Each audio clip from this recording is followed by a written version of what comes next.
Le secrétaire général Tolem a reçu cet après-midi le ministre laotien des Affaires étrangères Tran Phoviahan en visite de travail au Vietnam. Avec enthousiasme et fierté, des centaines de milliers de jeunes sont partis aujourd'hui pour effectuer leur service militaire et leur service de la police populaire. Rencontre avec Hoa Vu, un architecte vietnamien aux États-Unis, connu pour ses projets de design qui combinent à la fois modernité et tradition, mettant en valeur l'identité vietnamienne.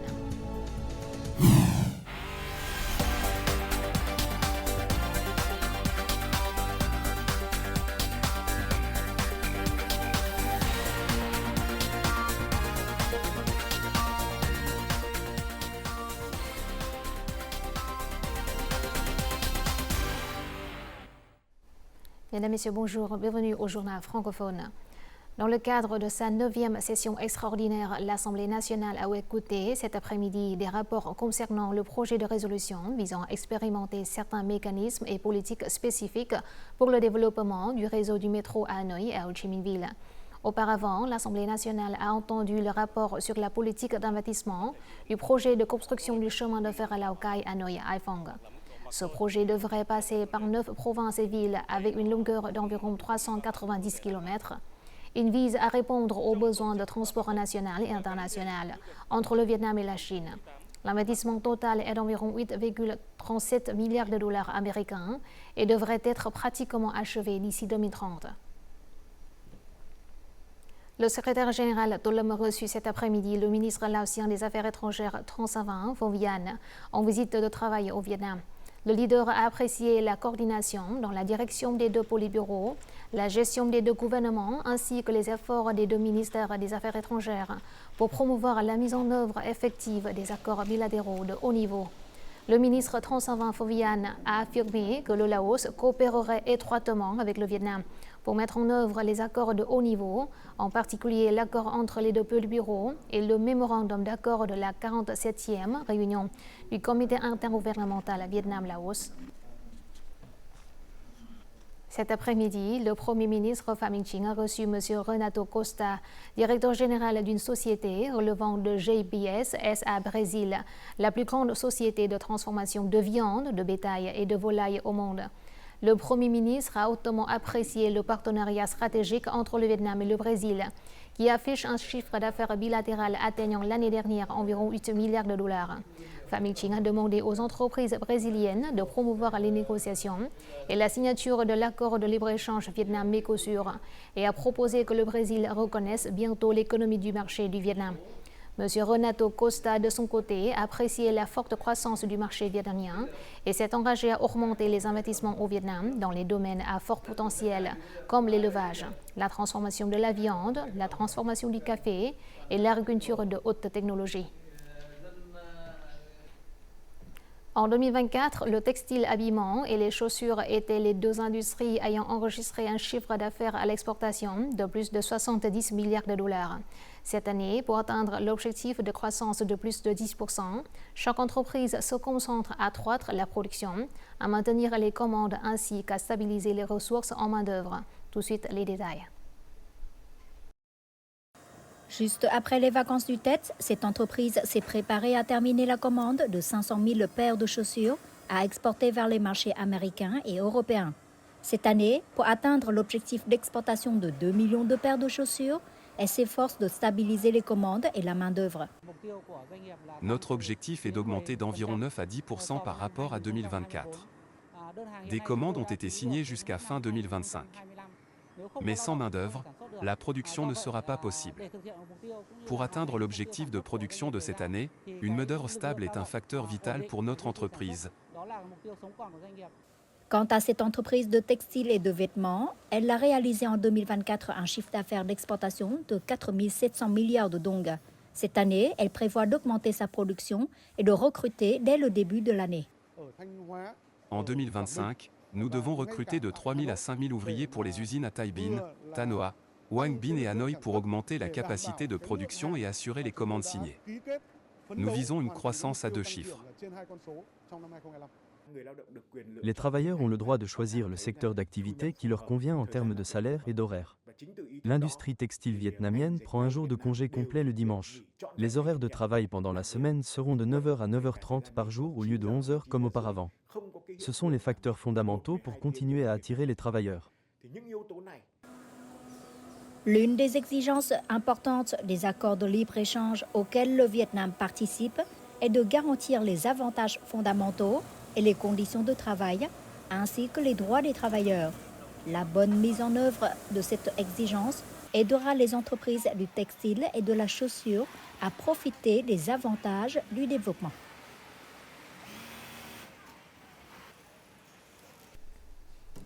Le marché du riz est morose. Le prix d'achat du riz dans le delta du Mekong est bas depuis le début de l'année.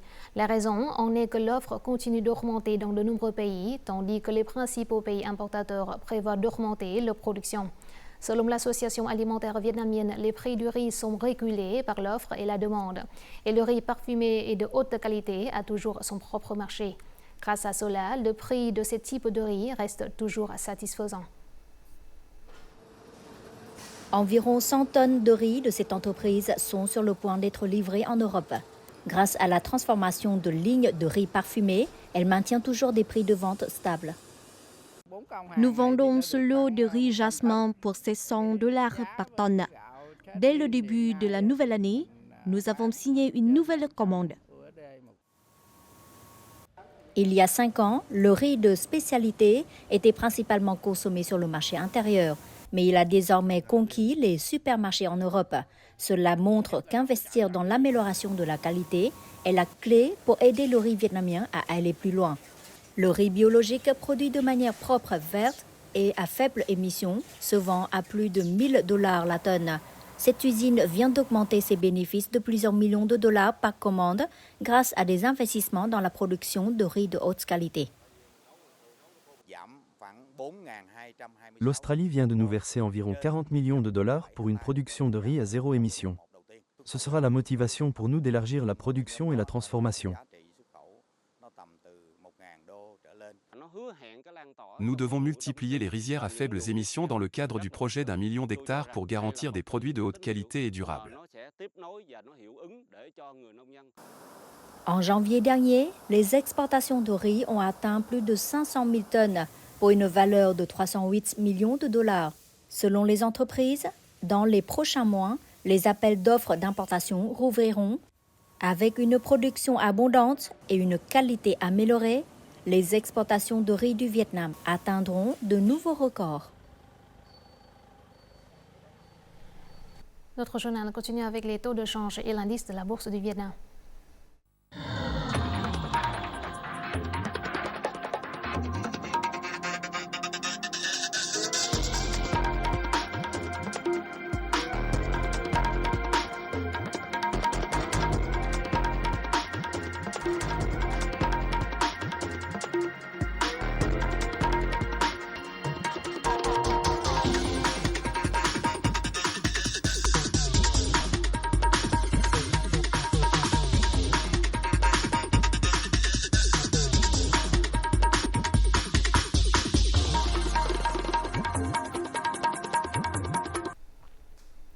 La cérémonie d'enrôlement militaire 2025 a eu lieu ce matin dans l'ensemble du pays et va durer jusqu'à samedi.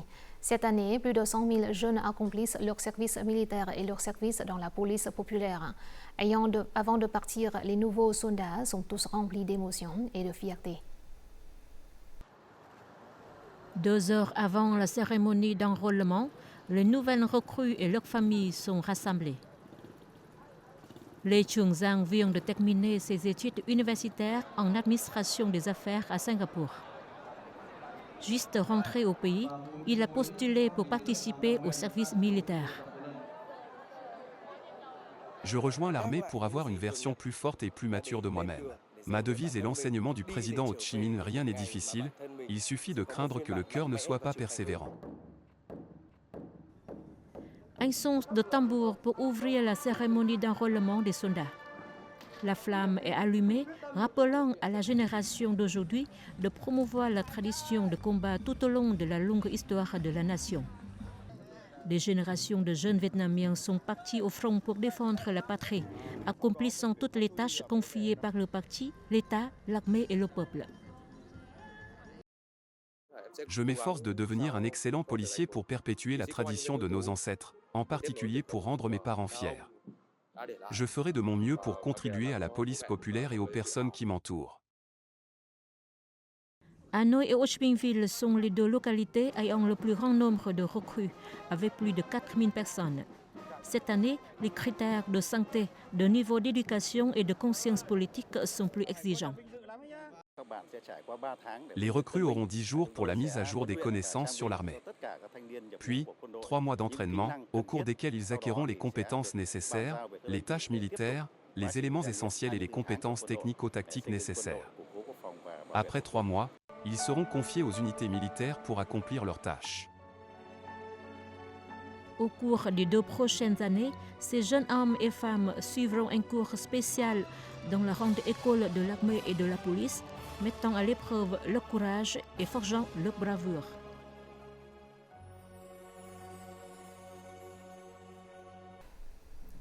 Au cours de cette saison sèche, l'intrusion d'eau salée dans la région du delta du Mekong sera plus élevée que la moyenne de plusieurs années, afin de garantir l'approvisionnement en eau douce pour la vie quotidienne et la production. Les localités mettent en œuvre de nombreuses solutions. État de lieu à Bến Tre, l'une des provinces les plus touchées par la sécheresse et l'intrusion d'eau salée. Cet endroit connaissait autrefois une grave pénurie d'eau douce en raison de nombreuses usines en activité et de la densité de population.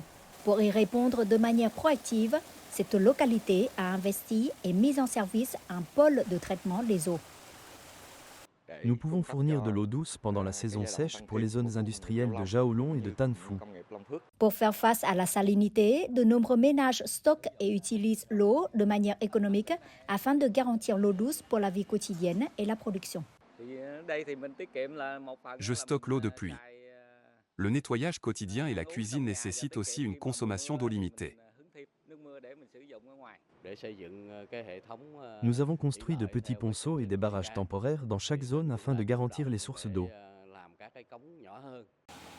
La sécheresse et la salinité ont autrefois privé 87 000 foyers d'eau domestique, causant des dommages agricoles de près de 1 700 milliards de dong. Cette localité a proposé que le gouvernement achève les écluses d'irrigation inachevées pour stocker l'eau douce efficacement. La 23e édition de la Journée de la poésie vietnamienne a été organisée mercredi, soit le 15e jour du premier mois de l'année, dans la province de Ninh Bình. Sous le thème « La patrie s'envole », cette édition de la Journée de la poésie revêt une importance symbolique. Elle illustre l'éveil d'un Vietnam en pleine mutation qui se construit sur tous les plans, politiques, économiques et culturels, avec la poésie comme témoin de cette transformation. La soirée a alterné lecture poétique et interprétation musicale de poèmes célèbres devant un public conquis par la diversité des œuvres présentées. Il s'agit d'une activité annuelle organisée par l'Association des écrivains du Vietnam pour honorer les bonnes valeurs de la poésie et les contributions des poètes au développement de la culture nationale.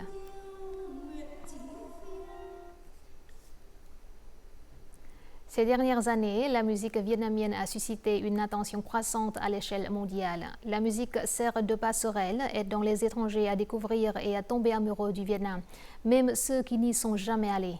Ces mélomanes partagent ensuite la culture vietnamienne à leur manière. Dans le reportage suivant, rencontrons un jeune Indien qui est non seulement passionné par les chansons vietnamiennes, mais a également conquis les spectateurs grâce à son talent.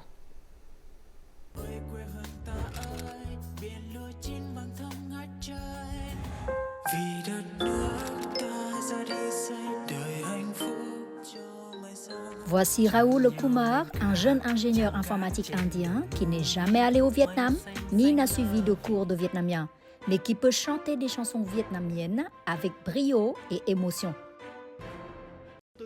Je ne suis jamais allé au Vietnam. Il n'y a pas non plus de Vietnamiens là où je vis. Ma passion pour la musique vietnamienne a commencé lorsque j'ai entendu pour la première fois la chanson Comme Wisme de la chanteuse Vo Cham. J'ai décidé d'apprendre les paroles en vietnamien et de reprendre la chanson. Après l'avoir publiée en ligne, la vidéo est devenue virale. Les commentaires positifs des spectateurs m'ont encouragé à continuer à chanter d'autres chansons vietnamiennes. En plus d'un an, Raoul a interprété des dizaines de chansons vietnamiennes couvrant différents genres de la musique révolutionnaire et des chansons folkloriques au boléro, à la pop et au rap. Sa voix émotive et sa prononciation précise ont fait forte impression sur la communauté en ligne. Plusieurs de ses vidéos accumulant des millions de vues. Apprendre à chanter une chanson vietnamienne n'est pas facile pour moi. Il faut des semaines pour vraiment ressentir et comprendre une chanson. Ensuite, je dois apprendre les paroles et la prononciation en comptant sur les amis vietnamiens que j'ai rencontrés en ligne. Ce n'est qu'après cela que je l'enregistre. Chaque chanson raconte une histoire différente du Vietnam, donc les chanter m'a aidé à mieux comprendre et à me sentir plus proche du Vietnam. Fin 2024, Raoul Kumar a été invité par la télévision vietnamienne à visiter le Vietnam et à participer à l'émission Vietnam Come and Love 2024. Après avoir vu de ses propres yeux ce qu'il ne connaissait auparavant qu'à travers la musique, le jeune homme a été une fois de plus captivé par le peuple et la culture du Vietnam. Je ne sais pas quel mot utiliser pour décrire mon bonheur, car c'est l'endroit que j'avais le plus envie de visiter. Le Vietnam est encore plus beau que ce que j'imaginais. L'hiver ici est plus froid qu'en Inde, mais je me sens tellement au chaud, car les Vietnamiens sont très amicaux. Je ne m'attendais pas à ce qu'un Vietnamien me reconnaisse. Je suis vraiment heureux, j'aime le Vietnam.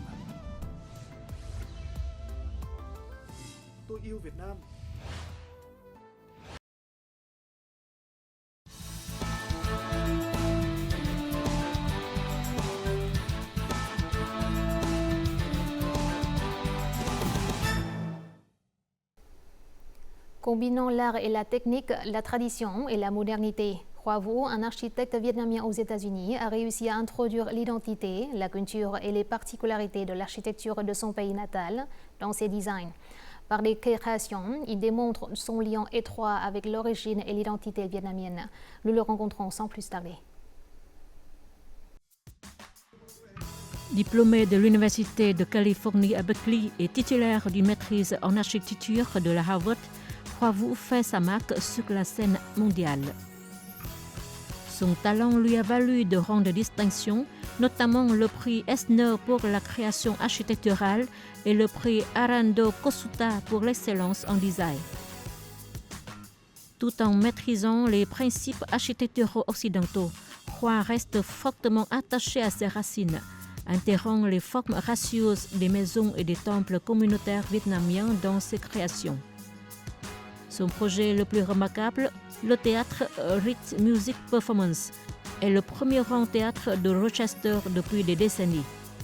Ce monument promet de devenir un lieu de premier plan pour les spectacles de théâtre musical.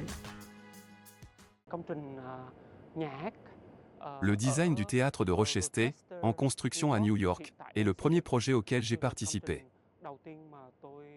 Après avoir obtenu mon diplôme, j'ai découvert que les lignes et les formes architecturales mélangeaient des éléments de styles asiatiques et européens.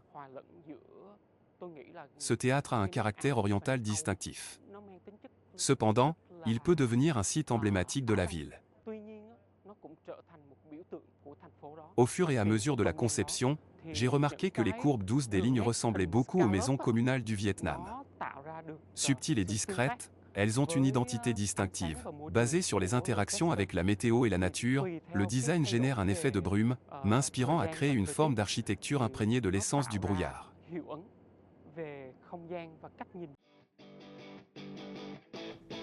Le lien profond de Hoa Vu avec ses racines vietnamiennes transparaît dans son comportement et ses créations.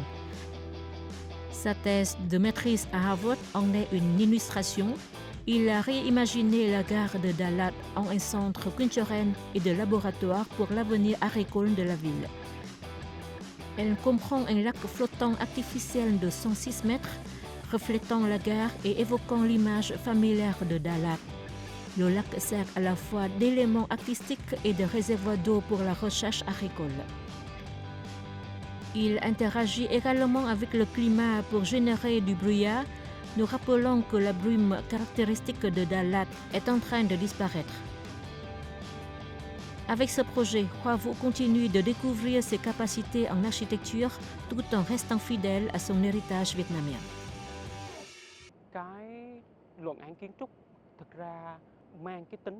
Vivant loin du pays natal, je ressens plus profondément les valeurs durables de l'origine et du lieu où nous sommes nés et avons grandi.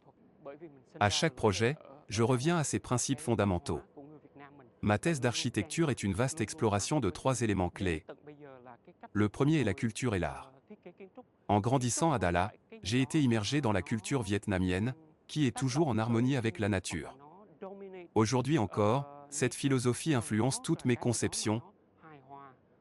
L'architecture n'est pas quelque chose qui s'impose à la nature ou qui la domine, mais plutôt quelque chose qui existe en harmonie avec elle. Le deuxième élément est la nature. Ici, l'objectif est de faire de l'architecture une symphonie entre le climat et l'environnement naturel. Le troisième élément est l'histoire. Dala est unique en raison de son histoire architecturale et de la façon dont la ville a été façonnée par les Français. Ce mélange de cultures asiatiques et européennes est vraiment significatif. En comparant les cultures occidentales aux traditions orientales, je trouve que les Vietnamiens ont un sens de la subtilité. Ils possèdent la capacité de créer une harmonie et de s'adapter rapidement à leur environnement. Cependant, ils n'abandonnent jamais leur identité.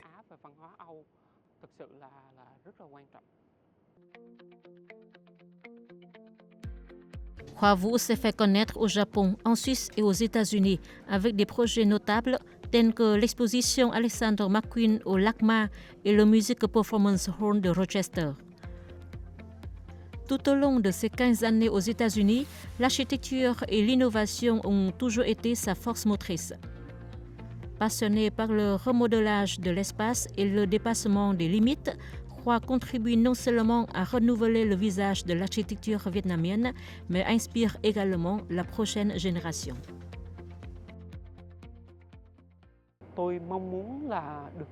J'espère développer mon travail au Vietnam, et pas seulement pour moi-même. De nombreux collègues travaillant à l'étranger ont également un fort désir de partager leurs connaissances.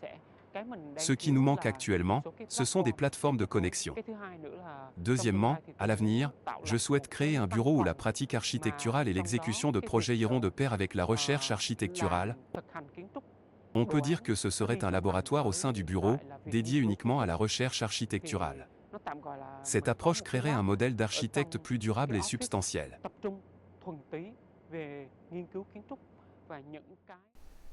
Voici tout de suite les prévisions météo dans les principales villes du Vietnam.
C'est la fin de notre journal francophone. Merci de votre attention. Au revoir et à la prochaine.